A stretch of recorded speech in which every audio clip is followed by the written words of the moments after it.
बहुत समय पहले की बात है। गहरे समुद्र में जलपरियों के राजा का राज्य हुआ करता था। उसकी 6 सुंदर राजकुमारियां थीं, जिन्हें राजा बहुत प्यार करता था। उनमें से सबसे छोटी जलपरी का नाम इवा था। इवा सभी की चहेती थी, क्योंकि वह हर समुद्री जीव के बारे में अच्छा सोचती थी। जब भी जरूरत पड़ती थी, तो वह खुशी खुशी उनकी मदद कर देती थी। लेकिन यह बात बाकी जलपरियों को अच्छी नहीं लगती थी। राजा ने नियम बनाया था कि जो भी जलपरी 18 साल की हो चुकी हो, तो वह समुद्र की ऊपरी सतह पर जा सकती थी। इस तरह उन्हें समुद्र के बाहर की दुनिया को देखने का मौका मिलता था। एक दिन राजा की 5वीं परी का 18वां जन्मदिन था, तो उसे भी यह मौका दिया गया, जिसे देखकर इवा के मन में भी समुद्र की सतह पर जाने का मन हुआ।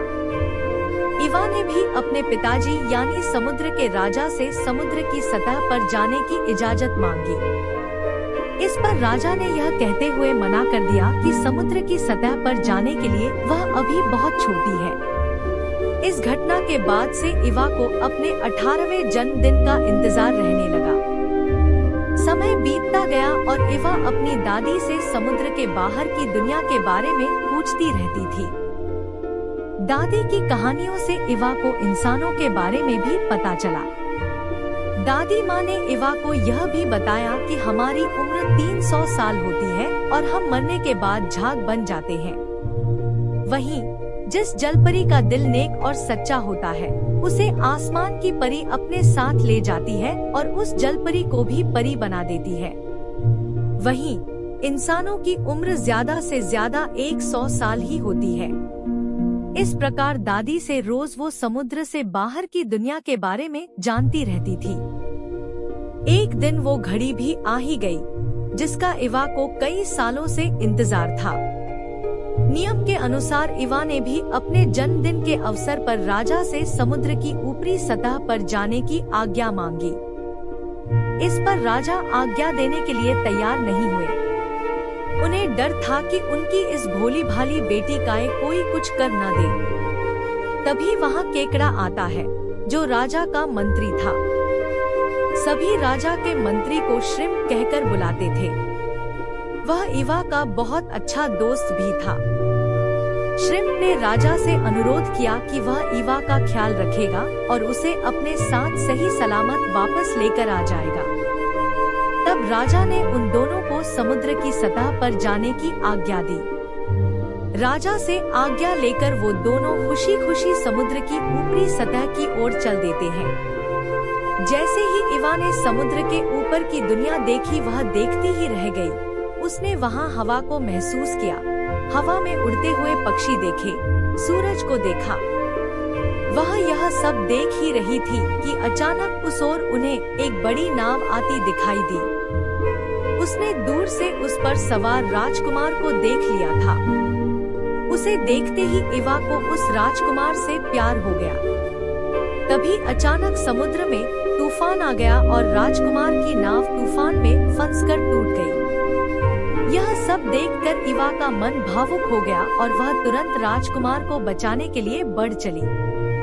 राजकुमार बेहोश हो गया था। इवा बेहोशी की हालत में उसे समुद्र के किनारे ले आई। समुद्र के किनारे आकर वह राजकुमार को देखने लगी। तभी अचानक वहाँ किसी के आने की आहट सुनाई दी। इस पर वह झट से एक चट्टान के पीछे छिप गई।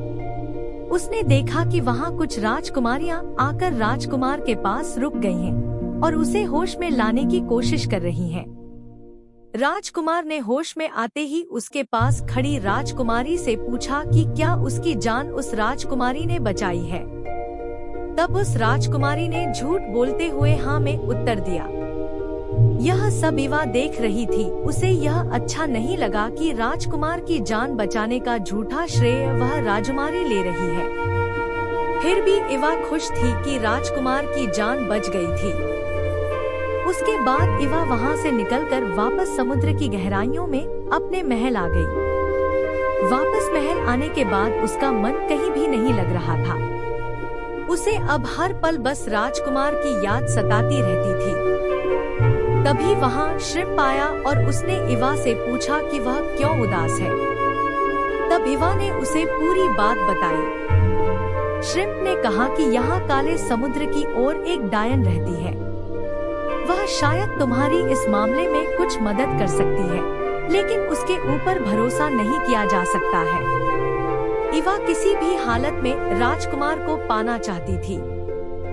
इस कारण वह बिना कुछ सोचे समझे डायन के पास जाने के लिए चल देती है। डायन ने जैसे ही उसे अपनी गुफा में आते हुए देखा तो जादुई आईने से इसके बारे में पूछा। तब आईने ने बताया कि वह राजकुमारी है जिसका दिल बहुत साफ है। वह बहुत जल्दी आसमान की परी बनने वाली है। जिस दिन वह परी बनेगी उस दिन तुम्हारे पाप की दुनिया और तुम्हारा दोनों का अंत हो जाएगा। डायन ने यह सुना तो उसने कहा कि मैं ऐसा कभी नहीं होने दूंगी। इतने में इवा डायन के पास पहुंच जाती है और अपने दिल की बात उसे बताती है। इस पर डायन कहती है कि वह उसकी मदद तो कर सकती है, लेकिन जब वह इंसान बनेगी तब उसकी आवाज चली जाएगी। यह सुनकर इवा कुछ देर सोचने लगी। फिर उसने कहा कि वह राजकुमार के लिए कुछ भी कर सकती है। डायन मन ही मन हंसी और उसने इवा को एक जादुई शरबत दिया। डायन ने कहा कि जैसे ही वह समुद्र के किनारे पहुंचकर इस शरबत को पिएगी वह इंसान बन जाएगी। इवा तुरंत शरबत को लेकर समुद्र की ऊपरी सतह की ओर बढ़ने लगती है और जल्दी ही वह किनारे पर पहुंच जाती है। किनारे पर पहुंचते ही इवा उस जादुई शरबत को पीती है और बेहोश हो जाती है। शरबत पीने के बाद इवा की पूंछ अब पैरों में बदल चुकी होती है। तभी जलपरी से इंसान बन चुकी बेहोश इवा पर राजकुमार की नजर पड़ती है और वह इवा की खूबसूरती को देखता ही रह जाता है। वह उसे अपने महल ले आता है। इवा को देखने के बाद कहीं न कहीं राजकुमार को भी उसे प्यार हो जाता है, लेकिन उसने उस राजकुमारी को शादी का वचन दे दिया था जिसने राजकुमार को बचाने का झूठ बोला था। दूसरे दिन इवा को जब होश आया और वह चलने लगी, तब राजकुमार उसके पास आया और उससे उसके बारे में पूछने लगा। इस पर इवा कुछ भी नहीं बोल पाई और बहुत दुखी हुई। इसके बाद उसे पता चला कि राजकुमार की शादी राजकुमारी से होने वाली है, जिसे सुनकर वह और भी अधिक दुखी हुई और किनारे पर आकर रोने लगी। जब श्रिम्प ने यह सब बात सुनी तो उसने पूरी बात समुद्र के राजा और राजकुमारियों को बताई। राजा सीधा किनारे की ओर जाने लगा और राजकुमारियां डायन की गुफा की ओर। राजकुमारियों ने डायन से आकर इवा के बारे में पूरी बात कही और उसे वापस से जलपरी बनाने की प्रार्थना करने लगी। डायन को लगा कि यह सब मेरे जाल में फंस गए हैं। डायन इवा के हाथों राजकुमार को मरवाना चाहती थी, जिससे वह कभी भी आसमान की परी न बन पाए और डायन की पाप की दुनिया बनी रहे। डायन ने राजकुमारियों को एक खंजर दिया और उनसे कहा कि अगर इवा इस खंजर से राजकुमार को मार दे तो वह फिर से जलपरी बन सकती है। राजकुमारियां वह खंजर लेकर किनारे की ओर बढ़ने लगती हैं। राजा को खंजर देकर राजकुमारियां उन्हें डायन की पूरी बात बताती हैं। राजा वह खंजर इवा को देता है और उससे राजकुमार की हत्या करने को कहता है। इवा खंजर लेकर महल की ओर बढ़ती है, लेकिन वह राजकुमार को पसंद करती थी, इस कारण वह रास्ते से वापस आ गई। उसने वह खंजर राजा को वापस दे दिया। इवा ने अपने पिता से कहा कि उसके जीने का अब कोई भी मकसद नहीं है, वह अब मरकर समुद्री झाग बनना चाहती है। यह कहकर जैसे ही उसने समुद्र में छलांग लगाई, तभी वहां आसमान में रहने वाली एक परी आ गई और उसने इवा को बचा लिया। परी ने इवा को बचाते हुए कहा कि हम इवा को आपने साथ ले जा रहे हैं और आज के बाद से यह आसमान की परी बनकर हमेशा के लिए वहीं रहेगी। इवा के परिवार वालों ने जैसे ही यह बात सुनी सभी बहुत खुश हुए। इवा के परी बनते ही डायन का जादू समाप्त हो जाता है।